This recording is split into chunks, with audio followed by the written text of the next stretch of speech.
Operations and Estimates, also known as Mighty Ogo. My mic was not on. We'll try again, once more.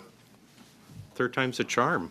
Meeting number 34, House of Commons Standing Committee on Government Operations and Estimates, also known as the Mighty Ogo. So up until 4:30, I apologize to our witnesses. We'll compress the time a bit. We'll go to 4:30 with our two witnesses on the National Shipbuilding Strategy. We have Point of order, Mr. Chair. Mr. Baines is ready. Yeah, Mr. Baines. I'm hearing French interpretation over the English.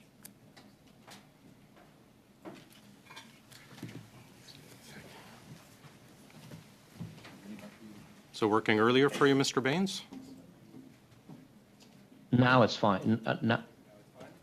No, I'm still hearing the French interpretation when I'm speaking.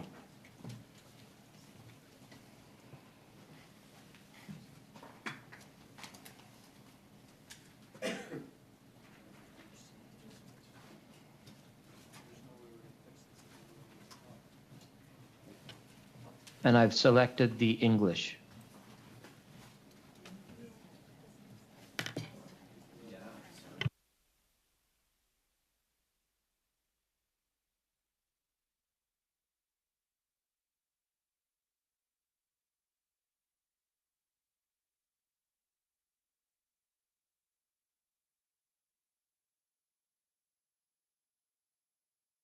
Mr. Baines, I'm going to try and do a sound check here. If you just give me a moment, please. Pour le bénéfice de tout le monde, je vais faire un test de son. Pour le bénéfice. I'm going to do a sound check now to see whether the people on Zoom are hearing the interpreting. If you're hearing the interpretation, are you now hearing the interpretation at the same time that I am speaking? Please let me know if you are hearing me clearly or not. Thank you. Initially, when you began, I heard the English, and then when you spoke French, I heard the English interpretation, but now when you spoke after that, the French came back. So when I'm speaking at this point, you're hearing the French interpretation at the same time as you're hearing me speak? Yes, I'm hearing French now. Thank you. We'll look into that. One moment, please.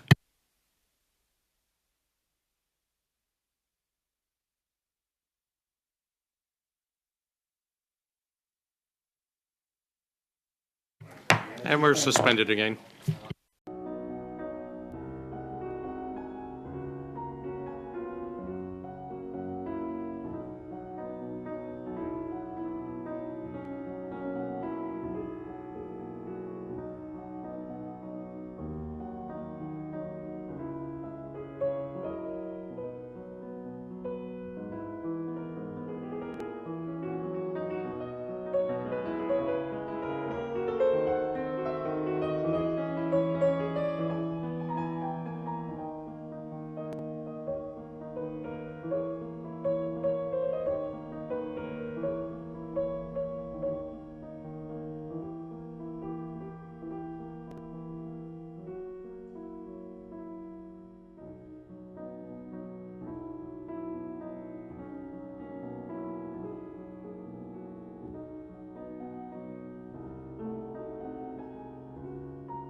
start. We'll be back in. Thanks, everyone, for your patience. Our order of the day is a study of the ArriveCan app. We have 3 witnesses with us, Mr. Darren Antony, Mr. Christian Firth, and Mr. Mark Weber. I understand Mr. Weber, who's virtual, has been tested for the sound and his mic, and everything is in accordance with the needs for our translators, so thanks very much. Mr. Firth, I understand you're starting with a 5-minute statement? Not 5 minutes, but I am starting, Mr. Chair. Please. Okay, thanks.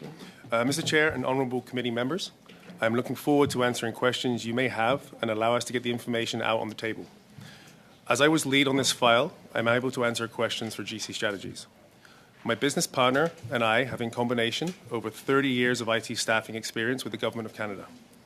GC Strategies was founded in 2015 and is an IT staffing firm that has a proven record of successful engagements with government departments. We have built teams and provided subject matter experts for many projects for over 20 federal departments during our tenure. We have built a very strong network of best-in-class talent that allow us to help our clients find the team they want and have the ability to scale up and down as necessary. When the government approached us to staff a team under their management and direction for a time and material engagement, we did so. Every individual we used was approved, government security clearances were verified, and given their specific tasks and deliverables by the government. To be clear, we did not build ArriveCan. We were approached to provide a team for consideration to fulfill certain ArriveCan requirements.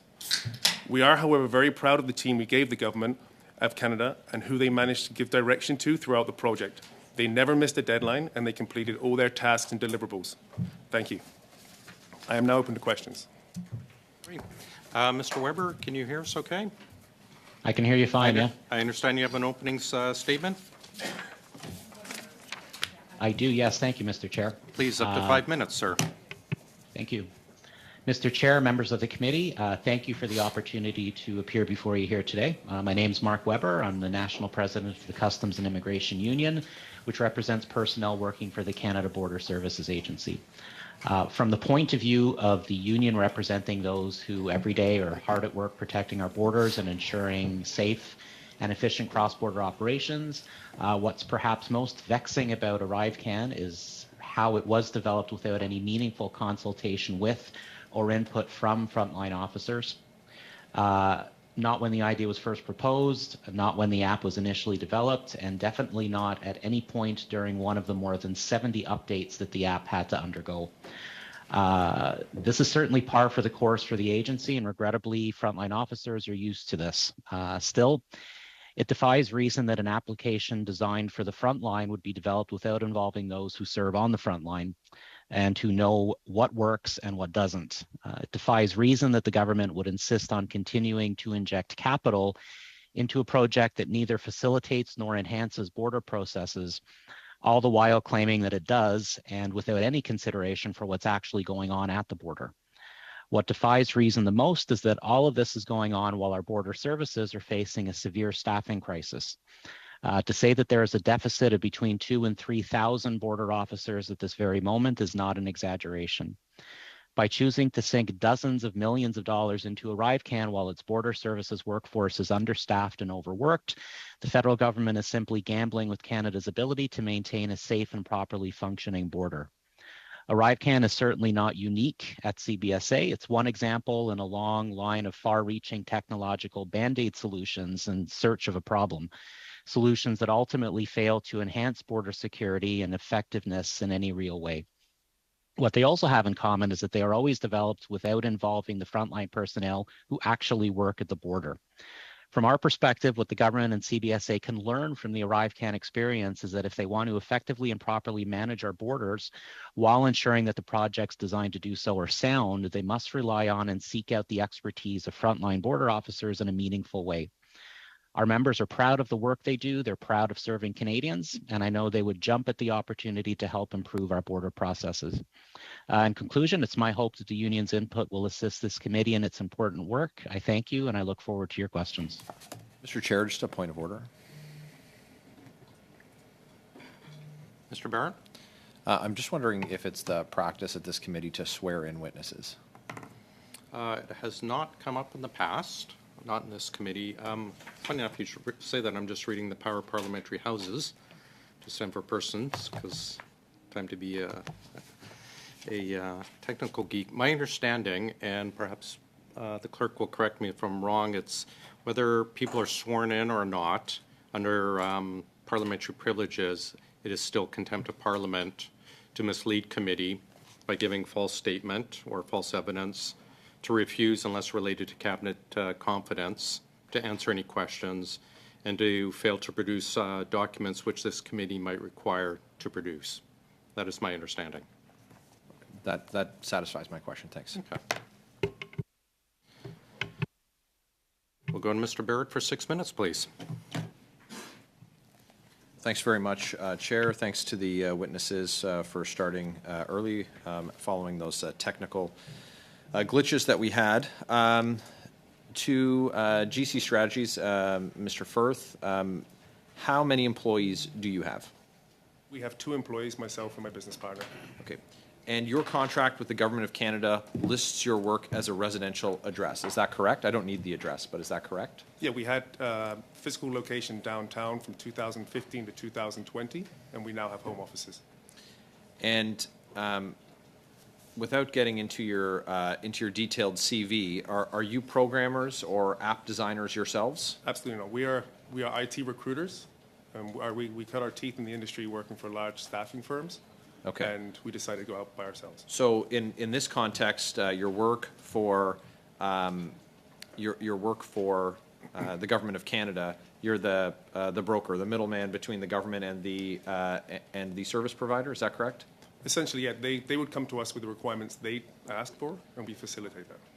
And what's when we're talking about the full scope of this project, lots of publicly reported numbers, what is the commission for that intermediary, that middleman role? We're led to understand that it's 30%. That would be at the very top end.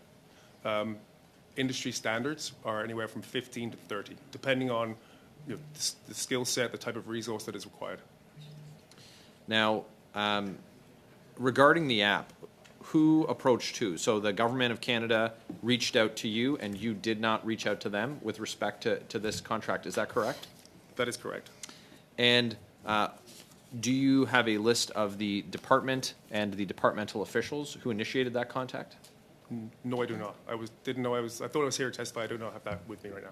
Okay, is that something that and so with respect to this question, is that something that you will undertake to provide to this committee in writing? Within 48 hours, I could probably... Okay, that's great. I appreciate that. Thank you. So today, right before I have a question about some news that was reported today, but I am curious about the total amount of money that your company received from the Government of Canada for the app, for the ArriveCAN app. For the specific component we were responsible for the application? Yes. Yep. So, GC Strategies we've invoiced about $44 million over the past 2 years for all of our federal work. Yep. With over 20 departments. But the component of the application, we were responsible for staffing, which included 2 years of support and maintenance and over 150 releases on 3 platforms. We were approximately billed $4.5 million per year. Okay. Today, the CEO of a company called ThinkOn said that his company had nothing to do with ArriveCAN. This is reported in the Globe and Mail, and it says, quote, "We have received no money from CBSA," and, quote, "We're not even remotely in that space," end quote. So our understanding is that your organization facilitated the design and build of this app and connected all the components. So what role did ThinkOn play? So first, Honourable Speaker, we are an IT staffing firm. We actually have no influence whatsoever in day-to-day activities or have any influence on how it's architected or how it's built. We provided a team that they asked for that designed a specific ArriveCAN component. I cannot comment on anything outside of the bit that we were facilitating for the government. Are you aware of the government reported in response to a question tabled by a member in the House of Commons that for work on ArriveCAN, a company called ThinkOn Inc. received a $1.2 million contract. Were you aware of that? Again, I cannot comment. I was not part of that, and I was not aware of that. You weren't aware? No. Okay. So in terms of the total cost of the app, when the government reported that $1.2 million was given there, does that cause you concern that they said that $1.2 million went to a company that now says they didn't receive $1.2 million? The reality is, I can only comment on what I was responsible for and what we engaged on. That's what I have knowledge of. I cannot comment on things that I wasn't part of. Yeah, that's fair enough. And our concern here is to find out, if someone is saying that they were paid, that an organization was paid $1.2 million, and then that organization said that they didn't receive $1.2 million, that there's a lie there, and we've got to source that. We've got to figure that out. The committee passed a motion requiring documents to be turned over, a list of contractors, subcontractors, breakdown of costs, a list of contracts, all RFPs, invoices. Do you have that? Are you in receipt of that request for documents? Well, sorry, we were contacted on Tuesday. Okay. And I think you have to have 5 days to even submit information, Right. which didn't fall in place. But we were never told we had to provide anything. We were just Okay. told that we had to be here for testimony. Okay. Are you willing to provide the committee with the documents that I just referenced? Well, my understanding was the government. You've asked the federal government to provide those for you. Right, and so we find ourselves in a situation where we're checking people's homework, unfortunately. Okay. The government's saying one thing, and now we're looking to the private sector to find out what was paid. And so things like total amount received from the government of Canada for the app, a number which you've referenced, that the names of all subcontractors, delivery partners, how much they were paid, deliverables, proof that some subcontractors have security clearances, and that all work was done in Canada. Is that information that you'd be able to provide to this committee? And so I can speak on behalf of it right now. Okay. So I'm afraid I'm going to have to interrupt, and we're going to go to our next round with Mr. Housefather, but I'm sure we can get back to it next round. Thank you. Thank you very much. Welcome, gentlemen, and thank you for coming. So if I understand this correctly, you are a company that does what many companies in the industry do, right? You don't retain employees on staff because you don't know what projects you're going to have. You have a large group of people that are experts in certain subject matters, and you assemble them for your clients when and if the client has a project. Would that be accurate to say? that's accurate. And is that and do many companies, including in the private sector, use firms like yours to develop large-scale applications like ArriveCan? Yes, they do. Perfect. And so when you are approaching, and let me start by asking, did any politician ever come to you and say, let's negotiate a contract, or was it always staff members of a department? It was the staff members of the department that came and engaged us on a conversation. And have you ever negotiated anything with anybody who was a public office holder, or was it only staff? Only staff. Perfect. And when the staff came to you and said, hey, can you go out and assemble this great group of people, did they say anything like, please make sure you get liberal donors and liberal supporters to be the people that come work for us? No, that was never happened. It was a completely apolitical decision where you assembled the best possible team that you could assemble. Yeah, I mean, they came to us because we have a proven track record of providing these skill sets and teams for them to review. And as you stated, the team that you assembled, they delivered what they were supposed to deliver on time. Yeah, they never missed a deadline and completed over 150 releases in 2 years. And let me ask another question. On this project, I think you said you built, related to ArriveCan, approximately $4.5 million each year, so about $9 million total. Yes. That is not profit to you, right? That is your cost, where you are getting money from the government and you are paying the people that you engaged to work on this project, correct? Yeah. We were not given $9 million. We have billed $9 million through a time and material engagement. Exactly. And as you said, your markup was in industry standard levels? Between 15 and 30%, yeah. In 30%. Okay, perfect. I'm not going to pry further into that. Let me also understand, because you're saying that you didn't supervise the people. When you say that, you did supervise certain aspects of their task, right? Like for example, since you were the employer of record, you would have made sure that they got to work and they did, and they were doing the job that they were supposed to. You just weren't directing them as to the technical specifications they were supposed to build. Would that be correct?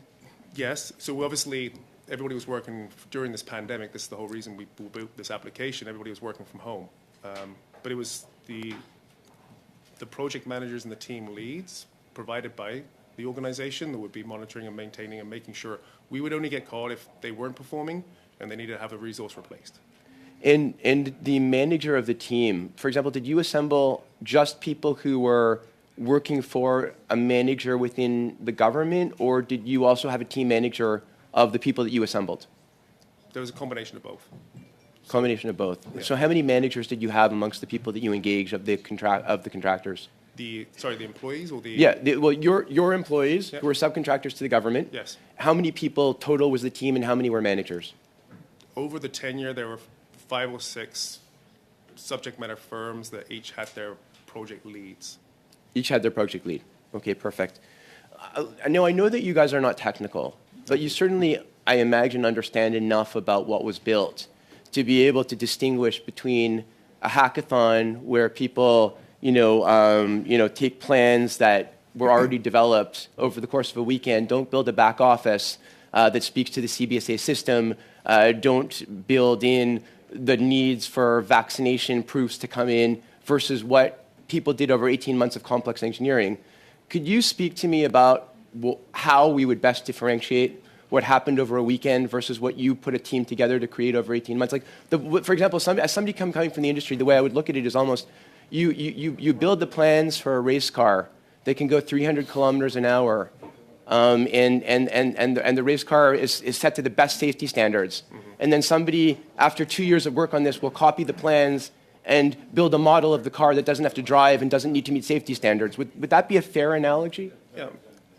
I'm glad you referenced. I am not a technologist. I'm a generalist, but I fundamentally understand that. I know, again, what we were chaired to do. I know that we did a very good job and we executed on everything.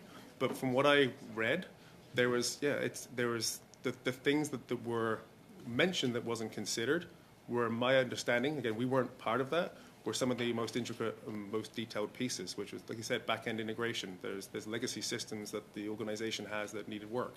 There's the vaccinations. There was a lot of stuff that was way outside. I mean, there was a quote that I saw that we can all trace the Mona Lisa, right? Yeah. But it doesn't mean it's a masterpiece. Yeah, so those who would try to paint what happened over a weekend versus the app that you helped the government of Canada develop, it would be a totally unfair comparison. It's not apples to apples. It's apples to an orchard, right? Exactly, yes. Mr. Chair, how much time do I have left, sir? 29 seconds. Well, given that I won't be able to finish any real question, that I just want to thank both of you for coming today. I know it's not easy coming before our parliamentary committee. Thank you so much. Thank you. Thank you, Mr. Housefather. Mrs. Vinola for 6, please. Merci beaucoup, Monsieur le Président. Monsieur Firth, si je comprends... Mr. Firth, if I've understood correctly. Mr. Firth, if I've understood correctly, you are the intermediary, and you received $4.5 million for your services. Were you directly involved in the production? I can't find the right word. In the programming of ArriveCan? Or was this done by the people you chose for the government who were responsible for programming ArriveCan? All of this work was followed. We're an IT staffing firm. We are not involved. We have no direction on the projects or the objectives. We're not in any conversations for budgeting or cost controls. We have quality control, which is if a resource isn't performing, we will then work with the government to replace that. But to answer your question, our team, under the guidance and supervision of the federal government, was responsible for the programming, the development, and everything. Okay. But again, only certain aspects of ArriveCAD, not the full overall build. Combien de personnes est-ce que vous avez trouvé en tout et pour tout pour... Altogether, how many people did you find to work with you on ArriveCan? During the 2 years, it scaled up and down. So the team can be anything from the lowest number was 17 or 18 up to 25 to 30. Okay. Okay. Yesterday, during question period, the Prime Minister said that of the $54 million reported in the media, there were future costs. Can you give me more information about what this expression future costs means? I can comment on exactly what we did, which was, again, a component which was responsible for the mobile and web application, and subsequently the 150 releases plus that came out over the 3 years. So for the future costs would be maintaining the staff until, depending on if the pandemic comes back up and whenever the decision is to do with ArriveCAN moving forward. But that the application still needs to be maintained OK. while it's still in service. Et ça, c'est... And that's your responsibility to maintain the updates of ArriveCAN as long as the application is necessary, if I've understood correctly. You're the one who has to do that? Again, the team that we provided that was approved by the federal government and takes direction from them, yet that would be part of their tasks and deliverables that the government outlined for each individual resource. OK. Okay. So we're talking about $54 million. You were telling us that you received $4.5 million per year over 2 years. So that's a total of $9 million in contracts. Now, were you hired directly, or was there a call for tenders so that several companies could offer their services? Yeah, so the government came to us and asked us to put together a team to help them carry out their COVID objectives. We did this process and it continued for about 2 years. OK. Donc, un fournisseur unique. So you were sole supplier. The contract was a sole supplier, yeah. I mean, OK.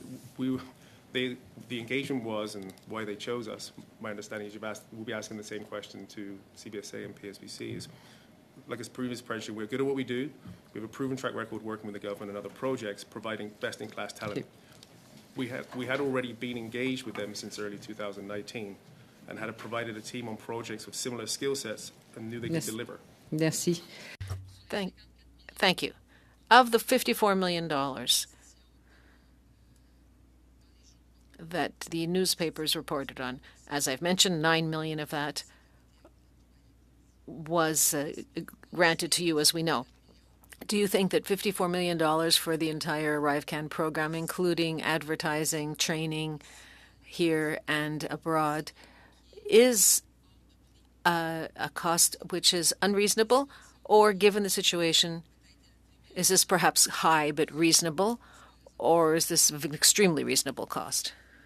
I can only really speak of the component that we staffed for the government. And again, they never missed a deadline. They worked over 150 releases across 3 platforms and maintained all of those for 2 years. So I think the $9 million that we charged was value for money. À travers le monde, est-ce que vous connaissez d'autres entreprises qui ont été... Are you familiar with any other companies who were approached in any other countries to do essentially the same job that you did for Canada? No, I'm assuming they just were not considered because they don't have valid Government of Canada security clearances, which are put out in PSPC as obligatory for any government contract. Quelle faille que vous voyez dans l'espèce... What problems do you see with the ArriveCAN clone that was done in 2 days, if there is any shortcoming in that? What's the difference between that clone that was done for a marketing purpose and what your teams were able to produce? And I'm going to interrupt here because we're at 6 minutes. If we don't have time for an answer for our next round, maybe you can provide that to the committee in writing. Mr. Johns, for 6 minutes, please. Sorry, just again, can you clarify how many employees you have? We have 2 employees. The 2 of you. Okay. And so, and you live here in Ontario, I take it? Yeah. Okay. And you know, any of your contractors, do they work outside of Canada? No. Not a single, not a subcontractor. No one's outside of Canada. Okay. They all have Canadians. Okay. Okay. Now, in terms of the commission, you talked about, is that commission based on the 9 million? You're in the 15 to 30% of the 9 million. Yep. Can you give us an idea? Are you up in the 30 or the 15? It's I cannot give you the exact numbers. I mean, my finance system doesn't go as intricate as that, but it's between. That's why I try to give you a bracket. Sure. So you made between, my math is 1.35 million to 2.7 million between the 2 of you. You can't tell me what number in between that. Mm-hmm. I mean, I usually pretty know, like most people know how much they made. Yep. So no, that would be accurate. That would be accurate. I mean, Pre-tax, of course, sure. Okay, okay. And that's over 2 years, the two Yep. of you. Okay, are you doing other contracts as well on top of this? Yep, what I mentioned previously. Okay. I'm going to go to Mr. Weber. Mr. Weber, do you have any idea of how much could have been saved by developing this capacity in-house rather than contracting out the development of this app? Thank you. So I don't. Again, we were not consulted on any part of this process. At no point were us or anyone working at the front line asked how this should be done, sourced, or put together. Do you see this as a systemic issue at the CBSA where we're seeing inflated contracts going to outside companies when they could be developed internally? And maybe you can speak about what needs to be done to ensure we can deliver services like this in-house and make sure we're supporting unionized workers or hiring more unionized workers. Again, thank you. That's something that we do support right now. We do need other kinds of technology and other kinds of improvements to our borders. We have borders operating with no X-ray machines. We have marine ports with no boats. The situation in a lot of our ports of entry is dire, and as I said earlier, we do need a lot more frontline officers than we currently have. We'd estimate between 2,000 and 3,000. So when we look at things like ArriveCan, it's really like, I mean, you're almost putting up wallpaper before you've built the foundation. Our foundation really needs a lot of work, and that foundation is the officers who work the border. So within CBSA, how can we ensure that IT specialists are being hired as part of the union that works for the government and not hired on contract? I mean, that's something that I hope the CBSA would look at. It's something that we encourage and push for. Again, we're talking about IT specifically here, but other than IT, I think when we look at figures like $54 million, I mean, that could have done a lot more good than what was done with the ArriveCan app, which really hasn't done much for us. It hasn't done anything for border security. It's done nothing to speed up processing times at our borders. Yeah. Speaking to that, like, how far could $54 million go in addressing staff issues at CBSA? You know, that right now we're experiencing, and the staffing shortages predate the, you know, in terms of predating the pandemic. You can also speak about that issue, never mind. Yeah. And can you comment on how many officers are actually needed to address the current staffing issues? Across the entire country, we estimate between 2,000 and 3,000. If we're looking at a figure like 54 million by our rough math, we could probably hire about 500 additional officers with that, which would be a really good start. Right now, one of the other difficulties we have is that the one college that we do training at can only graduate just under 600 people a year, which really just barely covers attrition. So we don't have any ability right now to get those numbers up to what they need to be at. How's the morale in the union when they hear that $54 million was spent on an app and 500 more officers could have been hired instead? I mean, the morale is it's really low. Every port that I go to visit, you would think as a union president, one of the first things that comes up as a topic is union issues, labor issues. We currently have no contract, and I could tell you the members that I speak with across the country, the first thing they say is we need more people. We cannot do our jobs anymore. We have ports operating on almost unlimited overtime. This is not sustainable. Okay, after the launch of the app, can you describe the experience frontline officers have had with the app? Extremely negative. We have a really hard time understanding why all of these questions and this app was really implemented the way it was, and all those questions were included in the app, when all we were doing at the border was verifying if someone was vaccinated. That could have been done simply by having a traveler show you their phone. As far as we know, no contact tracing was being done. It was a long, drawn-out process that a lot of people had difficulty completing, which we ended up at the border, as short-staffed as we are, rather than doing everything we could to fulfill our mandate and keep the border safe, we spent all our time almost acting as IT consultants, helping people complete the application. Unreal. Do you have comments about CBSA's use of technology in general, and has the focus been on improving working conditions for officers and travelers' experience, or do you see technology and automation being used primarily as a cost-cutting measure, which we clearly haven't seen here? Yeah, it's absolutely being used as a cost-cutting measure. I mean, no piece of technology will speak to a child to ensure that they're traveling with the adult they should be traveling with. They're not going to find the synthetic opioids we want to keep out of Canada. They're not going to find the guns that are being smuggled into Canada. We need people to do all of those things. And it's not the first time that we see these kind of Band-Aid solutions with technology. It's the same principle that was applied when ABC machines were put into airports, PIC machines were put into airports, e-gates, remote reporting that we can't attend. ArriveCAN is just another one of those, and they really provide the worst of both worlds in that they not only reduce security, they also slow things down. Mr. Weber, I'm afraid that's our time for Mr. Johns. We're going to move on 5 minutes for Mr. Barrett, please. Mr. Chair. So I'd just like to circle back to that initial phone call, just based on your staff size, and we've got 100% of the staff here. So someone, one of you gentlemen, took that call from the government, and I'm just very curious who was on the line and what their position was. Like that's critical information. So again, I don't have that information right now. I mean, as I mentioned previously, I mean, we were already engaged and have been for a year prior to the pandemic, where we were providing similar sort of services to the CBSA. So whether it was a phone call or a conversation, they were engaged. They saw the team that we had. They saw that it was a similar skill set. They were available. They were Canadian cleared, and that's how it was spent. So, and you've undertaken to provide that name to us. That's correct. I said I will try my best to find it for you. Thank you.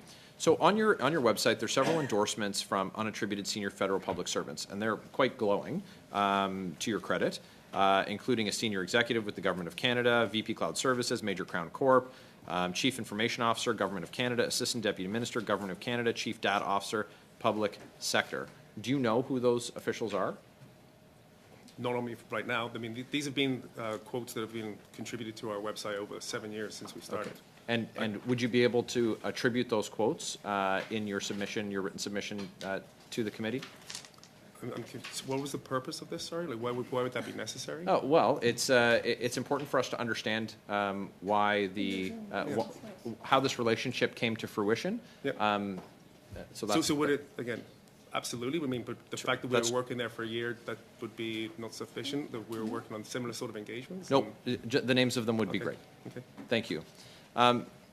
At no time did you have any contact with ministers' offices or members of cabinet in any of these calls? Nope. Do you know of any benefits or hospitality that was received by anyone working for the Government of Canada from any of your subcontractors or from your organization? I don't know it. Okay.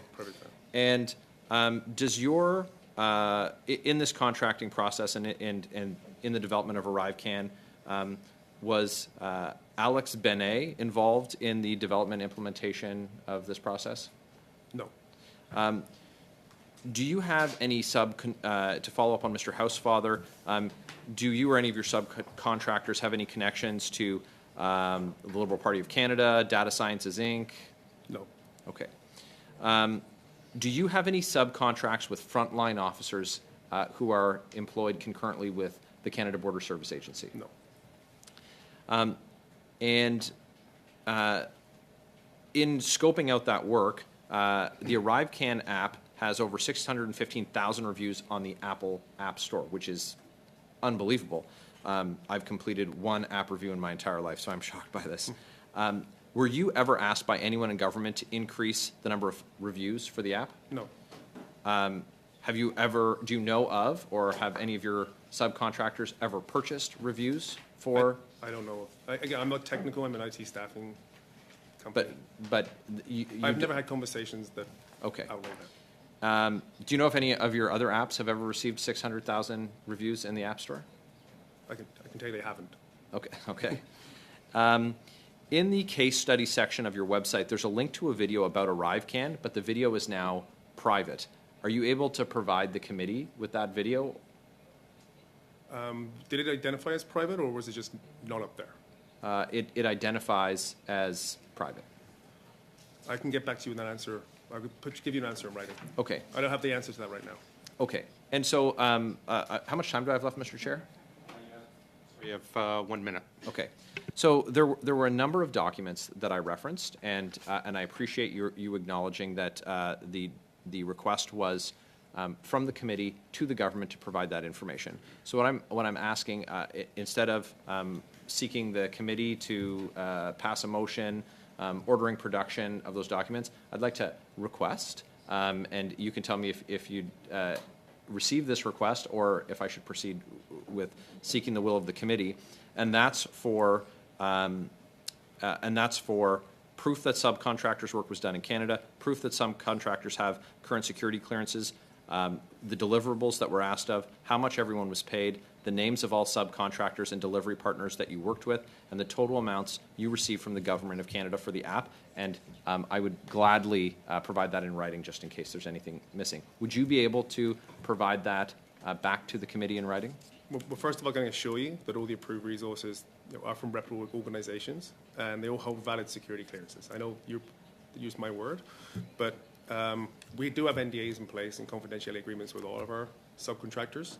But at this time, I mean, I can't disclose them right now. Okay. Mr. Chair, I would move that the committee request the production of those documents. Are you going to move a specific motion? I move that the committee request. Okay, I'm just going to suspend your time. You've got about 3 seconds left, so you're suspended there. Okay. Well, go ahead, please, with the motion. I move that the committee request the documents listed in the original production order to the government, including the total amounts received from the Government of Canada for the ArriveCAN app, the names of all subcontractors and delivery partners that GC Strategies collaborated with, how much all entities were paid, what the deliverables were for work, proof that the subcontractors have current security clearances, and proof that subcontractors' work was done in Canada. Thanks, Mr. Barrett. Excuse me 2 seconds. I believe that is in order, but I'm just going to follow up with our clerk. Thanks.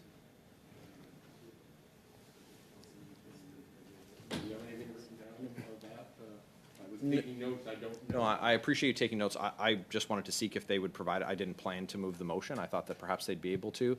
They're unable contractually, so I'm seeking to use the power of production of documents that this committee has to request them.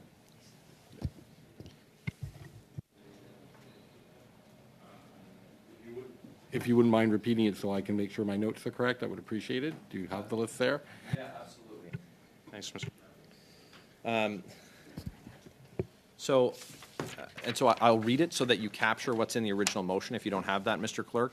Those documents are in their unredacted format, documents related to planning, contracting, subcontracting of app development and launch, including all requests for proposals, RFPs, all documentation related to contractors and subcontractors that the committee and that the committee also receive the total amounts that GC Strategies received from the Government of Canada for the app, for the ArriveCAN app, the names of all of the subcontractors and delivery partners, how much they received in payment, what the deliverables were for payment, proof that subcontractors have security clearances, and proof that subcontractors' work was done in Canada. Proof that the subcontractors' work was done in Canada.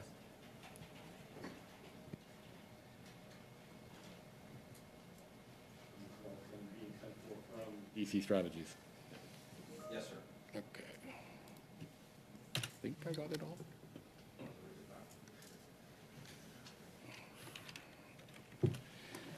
So if my understanding is correct, Mr. Barrett, you're moving that the committee request from GC Strategies the following unredacted documents, including planning, contracting. It's a planning and contracting at the beginning. Planning, contracting, and subcontracting. And which documents are these? Of app development and launch. Oh, subcontracting of app development and launch, including all RFPs, all documents related to contractors and subcontractors and that the committee also received the total amount that GC Strategies received from the government, Yes? names of subcontractors and how much these entities were paid, Yes? what the deliverables were, Yes. proof that the subcontractors have security clearances, and proof that the subcontractors' work was done in Canada? Thank you very much, Mr. Clerk. Thank you, Mr. Barrett. I appreciate it. Okay, call for the debate. Mr. Barrett, do you wish to speak on it before? No, Mr. Chair, I appreciate that the witnesses have come here today. They've provided the information that they can. They've articulated that they have some restrictions that prevent them from being able to offer it without being compelled to do so. And so I'm seeking to do that. I find it particularly important today, based on the information that CBSA has provided with respect to all of the funds that they've paid out, doesn't match what vendors have been paid. And so it's going to be important that we get to see what private sector partners, what their side looks like, and then compare that to what the government side looks like. It's important to see where $54 million goes. Are you suggesting a date as well in time, Mr. Barrett? I defer to the clerk for whatever the standard has been for a reasonable production order, noting that it's it's a two-person shop. There generally hasn't been a standard in our committee because some of the results have been one page, some have been 500 pages, perhaps a couple of weeks. I think 2 weeks is reasonable. So if we could just tack that on to the end of it there, this be completed in 2 weeks? Just to clarify, you're suggesting within 2 weeks following the adoption of the motion, for example? Yes, sir. May I suggest also a time of day be added? It is helpful because otherwise the time of day ends up being midnight. 5 p.m. Thank you. Mr. Johns and then Mr. Well, Hussaw. I would just hope that we would have them before we have the bureaucrats here. Public servants here, which is, I believe we're having them on the 27th. Maybe you can share that with us, Mr. Chair. Does that sound correct? That's the aim? I believe that would make sense. Yeah, so I would hope that we would have the documents by 5 p.m. on October 26th. That way we have them in hand before we see the senior public servants on this issue, and I hope my colleague would be supportive of that amendment to his motion. Yeah.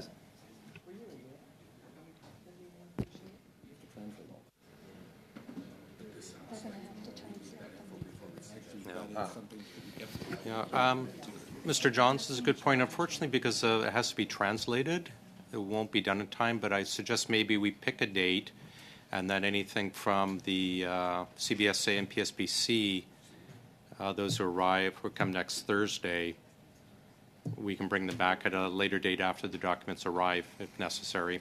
Okay. Driven by what's in those documents. Yeah. Mr. Hausfather? Mr. Chair, given that, again, we were supposed to be questioning the witnesses, and this is now taken away from the time of other parties to question the witnesses, may I ask that this discussion on the motion, hopefully with the agreement of Mr. Barrett, could be deferred to a certain point, such as 5:20, 10 minutes before the meeting ends, so that we can continue our questioning? And then we can also have time to get this in writing and read through it? I understand what you're saying. I think my preference would be that we just settle this, go to a vote if necessary. It seems to be the will of the majority of the committee, and then we can get to the questioning, and hopefully Mr. Anthony, Mr. Firth, and Mr. Weber will be willing to stay till 5:30, and we can get through another round. So, Mr. Chair, with respect, I would like to see this motion in writing. Number one, I want to understand it better. We're talking about right now the amounts that this company has received, which is $9 million of the $54 million. It's not the $54 million, whatever that is. It's also documents that the government has already been asked for, and this is a duplication, and we're now asking a company with 2 employees to gather a mountain of documents within 10 days when the government departments are already doing this. I find it a little bit strange to ask for the same documents from 2 different parties. So I would like time to consider the motion, and I would like to see in writing what it says. Yeah. Seeing as we have a hard stop at 5:30, I'm not inclined to do that. You put motion to adjourn the debate, and we can vote on it, but I understand what you're saying, but I think I sense a will of the committee to adopt this. I may be wrong, but we can put it to a vote and end it quickly and then move on to the questions.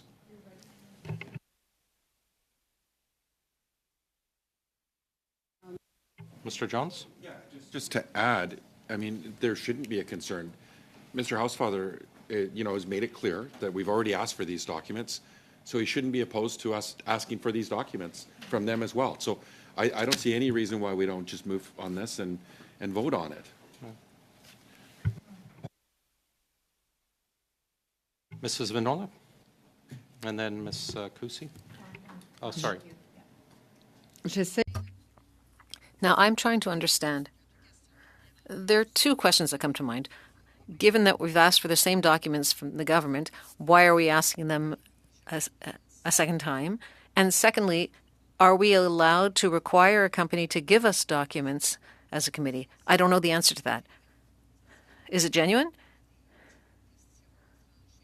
Are these frank and honest questions that I'm asking? Given that we've already requested the documents and we were told that we would discuss all of this once the analysis of the documents would be possible.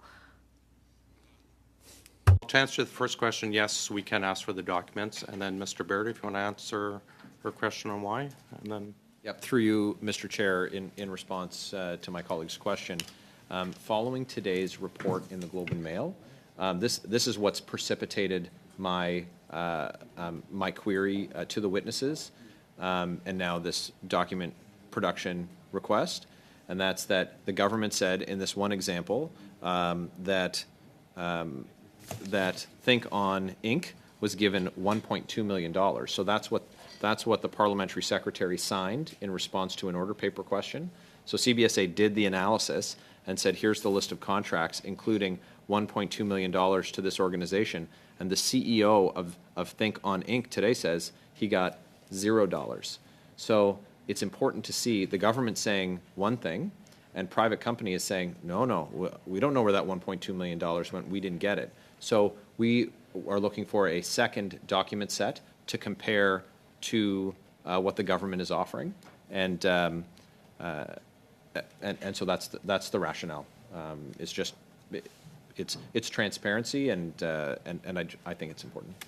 Thanks for the question. Mr. Johns, Mr. Housefather? I have seen no problem asking for this information. Government are tenants, of public procurement, and it requires transparency. And this is public dollars. So diving into a private company that's got a contract with public dollars, I have no issue with whatsoever. Mr. Housefather?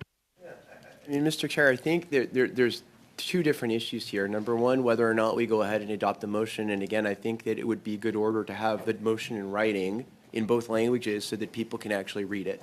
I think that the normal custom of this committee has been that we talk to each other about our motions in advance, we share them, and we don't come up with them at the meetings at the last minute and nobody's seen what they actually say. That would be number one. Number two, again, the amount in question that my colleague is referring to is not related to the amounts paid to this company, so there's not going to be any divulgation from this company that is going to deal with the $1.2 million clearly, because it's a different document that the Border Security Agency gave. And they've made very clear they have no relationship with that third-party company. The third thing, Mr. Chair, and this is where I really, I guess, have an issue. We adopted a motion on Monday, and we all agreed on what would be produced as part of that motion. And my understanding at the time was that we were not going to have witnesses on ArriveCan until we got the documents, and that we would be prepared with the documents for the witnesses. But then suddenly, again, without consultation, witnesses were invited for ArriveCan today on Thursday. So the documents were only supposed to be produced in 10 days after the Monday meeting. And my understanding, and that's what we discussed on Monday, was that the documents were going to come first, and then we would have the witnesses. So the reason today there is a request for duplication isn't related to what the government's provided. It's the government hasn't provided anything yet because we're 10 days, we're not at the deadline yet. So, in the end results, should the company produce this? I'm not going to stand in the way if everybody else wants them to also produce it, but I don't think the sequencing makes much sense. Okay. Noted.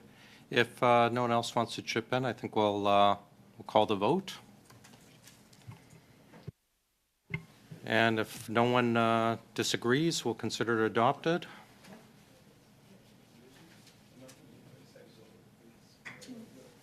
And all in favor then? Consider it passed. Thanks. And you have 3 seconds. Thank you. Thank you. Mr. Jouari, for 5 minutes, please. Thank you, Mr. Chair, and thank you to all the witnesses. Mr. Firth, you indicated that you are an IT recruitment firm, and you also talked about in your opening remark and responding to some of my colleagues about 150 releases, and you also said that you are not a technical developer or a programmer. So let's start at the top, and with full disclosure, I am or I was an IT consultant I ran a consulting firm, and I have extensive experience in program management, project management, as well as product development. So we understand someone called you based on your extensive relationship, at least dating back to 2015, and said, hey, look, we need these resources. Does at any point a conversation talked about, here's the scope of the overall project, and these are the resources that we need, and you said, I can get you guys these resources. So do you have, as an IT recruitment firm, have an understanding of the overall project scope and the scope of the piece that were asked to you and your organization for staffing?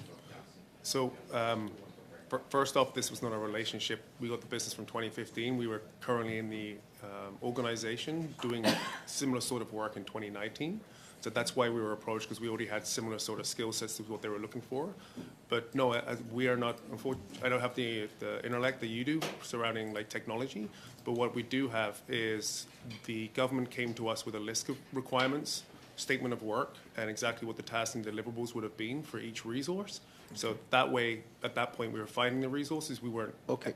Can you at the very high level? Thank you for that response. Can you at the very high level give us an understanding of what are some of those key requirements, the top 3 requirements, and the scope of what was your company was asked to resource? So you notice like there's different categories per resource for what we had. So you'd have had iOS and Android developers, which involved some wireframing involved, which is essentially building to see what the shell would look like. And then we had some technical architects, mobile architects, which would have worked alongside the federal government or taken direction for the overall architecture of the front end. And then you'd have the web application developers, which would do the same for the web as the mobile developers would do for the mobile. Okay, so that's at least 3 areas that you were asked to provide resources. So can you explain how does the 150 releases come into the picture that you said your staff has provided 150 releases? Can you expand on that? So there's 3 platforms. There's the iOS, there's the Android, and there's the web. Every time there was a change in law or there was something that happened, as again, the pandemic was always changing, objectives were always changing throughout those 2 years. Typically, sometimes some of those things required the functionality or the workflow of the app to change, to take any, whether it was proof of vaccination, whether there was, or if there was an accessibility issue. Again, every time these things had to be fixed, they had to be fixed on all 3 platforms. So that's why I think the web was around 40, the Android needed about 60, and the iOS about 70 different releases as a result of all of those things, unforeseens. Okay. Can you talk about who actually managed the overall project or the overall program? That would be the CBSA. Okay, so the federal government. The federal government had project manager. At no point your organization was asked to provide project management in there.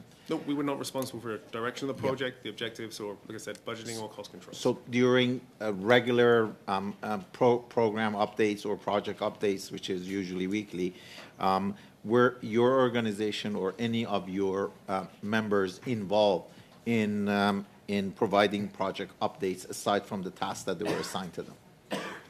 again, I cannot speak to every single resource's day-to-day activities. We're not in the trenches with those. Again, we're an IT staffing firm, but I'm assuming as part of the delivery team taking direction from project lead to our employees, they would be facilitating those requests.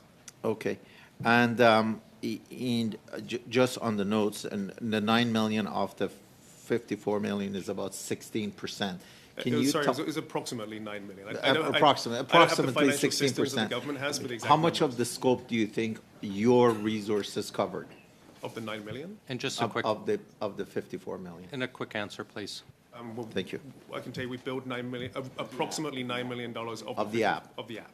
Yeah, we didn't build ArriveCan, like I mentioned. We were responsible for certain requirements of the ArriveCan application. Oh, Thank you. collecting the requirement. Ms. Spinola, 2.5 minutes, please. Okay. Rapidement, Monsieur. Briefly, Mr. Furtz. Of the $9 million, did you have to pay the individuals that you recruited or their salaries, or were their salaries coming from a different budget?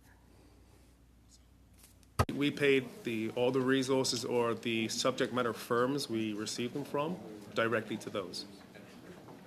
OK. Et votre organisation, Was your organization only responsible for programming the application? Or did you also have to manage promoting the application? We were not involved, as an organization, we were not involved in any of the day-to-day activities or the project management for the application. Okay. Yeah. merci. Thank you very much. I'd like to ask Mr. Weber a question. Mr. Weber, you mentioned that border officers had all kinds of trouble with ArriveCan.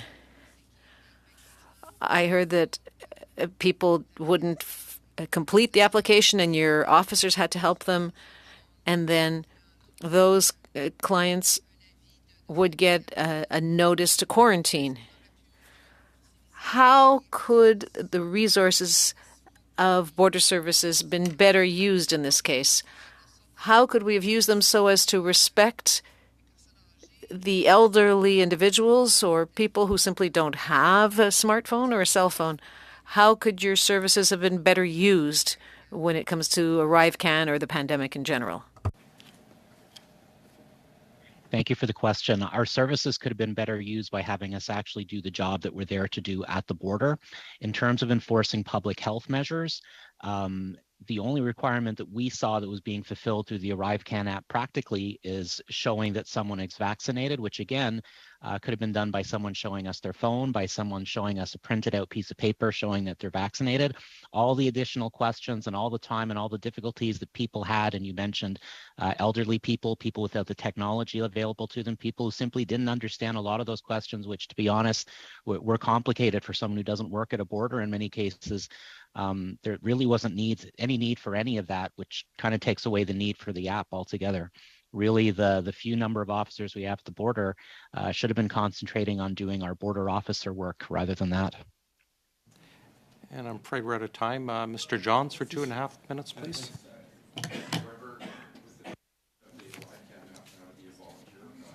You think it's worthwhile use of public funds to invest in its ongoing maintenance? Mr. Jory. 5. Mr. Weber? I'm sorry, you cut out for a second there. You know, knowing that the ArriveCan is now a voluntary one, do you think it's worth taxpayers' dollars to continue to invest in its ongoing maintenance? I don't think there is whatsoever. No, we have so many other more pressing needs. Like I mentioned a few of them before. We don't really look at rail, marine. We're examining a small fraction of what we should be. Land borders that are, I mean, some of them are falling apart. I could give you an example. In Hamilton, we have a port of entry with 100 officers sharing one washroom. We're talking some really desperate situations. Some places where I hear of 4 officers doing the job of where just a couple years ago there were 20. We need people, and the situation we have now is not sustainable. The money that's being put into the border has to be put into personnel. Okay, we know there was major cuts under the Conservatives at CBSA. The Liberals promised to rehire people. Now you're saying that it's even dwindling further. Can you give us a snapshot of where we're at and what we need? As I said, overall numbers, I could give you 2,000 to 3,000, but specific numbers, I could give you some examples at some ports. For example, Toronto Pearson Airport, our busiest airport in Canada. 2017, we were approximately 600 frontline officers. We're under 300 now. We're at less than half. Montreal, 2019, we were at 260 at Trudeau Airport. We're under 200. Vancouver International Airport, 2009, we were at 181. We're down to 77. Right. Land borders, the situation is really not better. Rainbow Bridge, we're short about 100 officers. These are not small numbers. We're dealing in many places with half or less than what we need. It makes the job of keeping our borders safe really almost impossible. So this app that went from $80,000 to $54 million could have hired 500 of those officers that you need. Mr. Chair, I'm going to move a motion that I've circulated to this committee. I believe everyone's in agreement for it. I'll read the motion. That the committee recommend the Auditor General conduct a performance audit to evaluate if the Treasury Board provides adequate guidance to federal departments on developing credible cost estimates in relation to make or buy decisions to achieve the objectives of best value and sound stewardship and access to departmental compliance with respect to applicable Treasury Board policies and guidance. Thanks, Mr. Johns. It doesn't meet the notice requirement, but I believe it does reflect the subject at hand. Mm-hmm. Okay. Any debate on it? Oh. Right. Anyone opposed?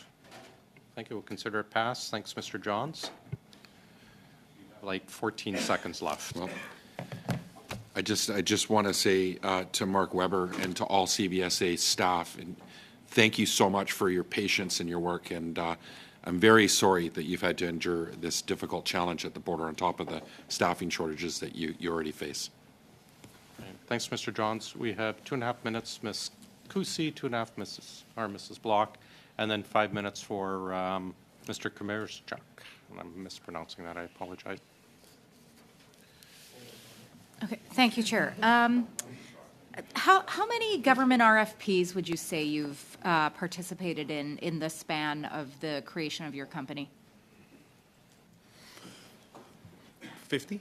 50, okay. Maybe, and how many of those were during the pandemic? Was it a single sole source contract that you received to do the $44 million across all of those applications, or was every single application a separate contract, a separate contract? I'm sorry, can you repeat that again? Yeah, sure. So when you said you received approximately $44 million to design a number of applications over the pandemic. No, sorry, we invoiced the federal government. Not all of those were applications. That was some existing contracts we already had in place. Okay. So our revenue, our invoice, our accounts receivable would have been $44 million over those 2 years. Okay. That's over 20 departments too. Right? Okay, $44 million over the 2 years. So then the ArriveCAN app contract, that was treated as a sole source application, would you say, or was it a series of subcontracts that you distributed as a middle person through other? Were you required to run other RFPs in-house to distribute to your subcontractors? No, because originally the first contract that the government approached us for was a $2.3 million COVID-19 pandemic response that had mobile capabilities. Right? Okay. So then subsequently, as nobody thought the pandemic was going to last for 2 years, so then subsequent amendments came to those contracts as the objectives grew and the functionality had to grow as well of the application. Okay, and the amount grew. So then was there a new RFP? Was the RFP adjusted or was the contract adjusted every time, or did you? It was amended. It was amended every time. Okay. And if it was in fact a sole source, was it used under one of the exemption clauses, such as a natural disaster, for example, or in getting the initial contract, were you required to respond to an RFP? It was through the national security exemption. Through the national security exemption. Okay, that's significant. Okay. Thank you very much, Mr. Chair, and thank you to both of you for being here today. It's been a very enlightening conversation. I guess I want to go back to the fact that you have confirmed that you are responsible for assembling the team that would care or that would actually do the work of building this program, this app. And what I'm wondering is, how do you actually guarantee the integrity of the supply chain? So we propose a team that needs to be accepted. We don't just give the team over and assume that there's been no evaluation or background checks. These guys have worked in the government in previous, many other projects that have proven to be successful. Again, we are proposing a team. We're not telling the government who they should use. Every resource is evaluated and determined whether or not they are suitable for each of their individual tasks and responsibilities. So on your website, you state that GC Strategies' approach is to align themselves with one or multiple innovative and emerging technology firms and offer their services as a true solution, ensuring cohesiveness and overall accountability for delivery. What does that mean? So when we go to a client, we were approached to do a project. At that point, like in this example, we did use 2 or 3 different subject matter firms to help deliver with different pieces. There was an accessibility piece, then there was the application development piece. And so with us proving and bringing forward best in class, the evaluation period is shorter because, again, they have things they can look at and previous work they can review to see if they have the right people. And again, the reality is all of these resources are evaluated and can either be turned away or can be accepted. So in terms of ensuring cohesiveness and overall accountability for delivery, if you're not responsible for who the team is that gets assembled, how do you ensure So cohesiveness would delivery? be, they may have worked previously on other projects together, and accountability is if one of the people needs to be replaced or if it will help with, delivery is faltered because there's a weak link or there's 2 people in there that we would replace those people to make sure the delivery of that project is still successful. Okay, thank you. Thanks, Mrs. Block. Mr. Kamirstruck?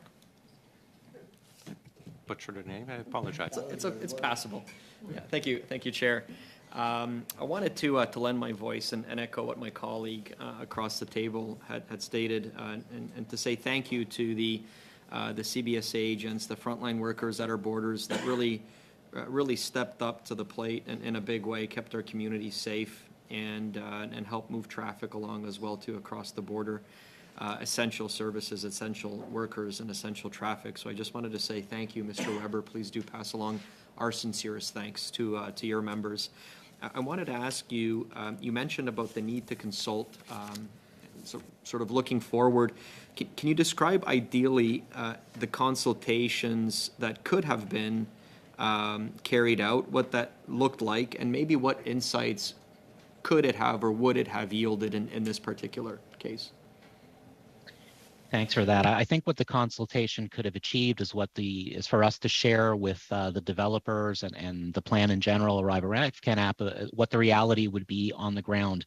What would happen when the lineups became long, when people arrived without having completed the app, when they got to ports where there was nowhere to put cars that hadn't completed it, where they had to stay in line, ports that did not have Wi-Fi accessibility. That there are so many different individual permutations and specificities with each port that were really not looked at whatsoever, as well as a lot of the questions like, are you a Canadian citizen or a non-citizen with the right of entry, asking for the address of the hotel that people are staying at. Not many travelers know that.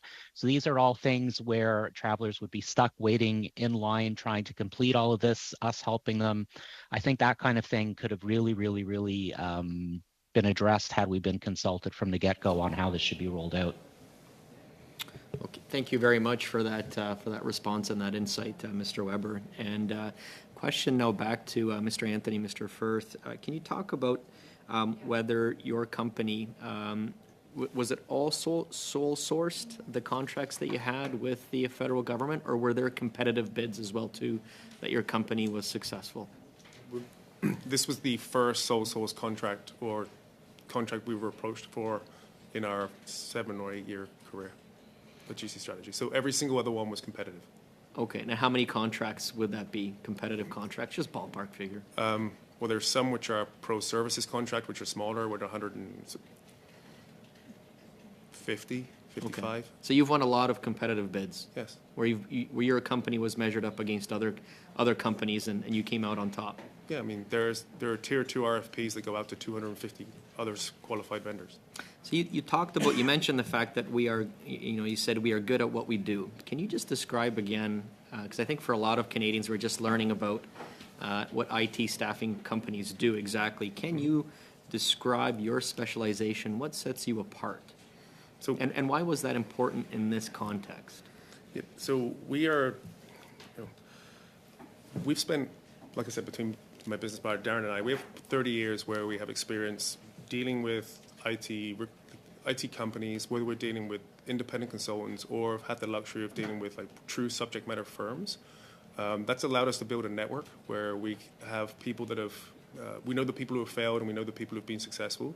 And that allows us to keep the list of people that are successful close to our hearts and build a strong network. So then when it comes to opportunities where we are brought in to do some work, we know that we're getting best in class and we know we're getting people that are reliable and who have delivered multiple times before. What made this challenge unique and why was it important, again, knowing the right people, right person, right time? Why was this particular challenge unique? What made this project unique? And why was it important, again, to have your particular expertise here? I think it was just the speed things were changing and how the team had to pivot constantly with requests or different laws being approved and other things, functionality moving. I think it was every day was a moving target. There was never, they were never bored. Again, there was just a lot of things that were changing constantly. So knowing the people that are not complacent or compliant with sitting and just doing one job, but being prepared to wear many hats and stepping up and doing, working weekends, doing long evenings, because again, we didn't miss a deadline. The team worked for 2 years and hit every deadline. And again, like I mentioned, in over 150 releases of the application. I'm going to stop you. That's 10 minutes, or that's 5 minutes on the dot. Thank you. Witnesses, thank you very much for spending the time, for your patience while we worked out our technological issues, and for the information provided. As always, if there's information requested, please forward it to the clerk. If there's items that were not brought up, like that you would like to add, again, please submit in writing to the clerk. Thank you very much, and we are adjourned. And I appreciate your patience for my first day today, folks. Thank you.